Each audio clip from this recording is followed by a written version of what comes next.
ګرانو کتونکو السلام علیکم. زه محمد سلمان همدرد د حق غږ پښتو چینل خبري لنډیز کې ستاسو کوربه اوس تاسو پام را اړوم د مهمو خبرونو لنډیز ته. د امریکا ولسمشر جو بایدن ویلي چې له طالبانو سره د لوحې هوکړه کې جامع او په ښه توګه مذاکره نه ده شوې. نوموړي زیاته کړې چې ښایي له دغه هېواد څخه د سرتیرو وتلو ضرب العجل وغځول شي، خو ټینګار یې کړی دی چې امریکایي ځواکونه به ډېر وخت په افغانستان کې حضور ونه لري.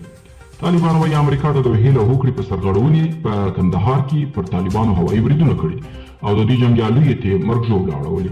د طالبان امریکا او طالبان وایي امریکایي لوري ده که به بې موریده بمباریو ته دوام ورکړي متقابل اقدام کوو. ناټو سازمان وایي د بهرنیو چارو وزیرانو په راتلونکې غونډه کې په افغانستان کې خپلو سرتیرو په اړه پریکړه کوي. د ناټو عمومي مشر سټولټنبرګ خبریالانو ته په یوه آنلاین غونډه کې ویلي چې لا هم د افغانستان وضعیت ارزوي او په افغانستان کې د چین لوی سفیر وانګ یو وایي چین غواړي له افغانستان سره د شدیدې بېوزلۍ د له منځه وړلو تجربې شریکې کړي.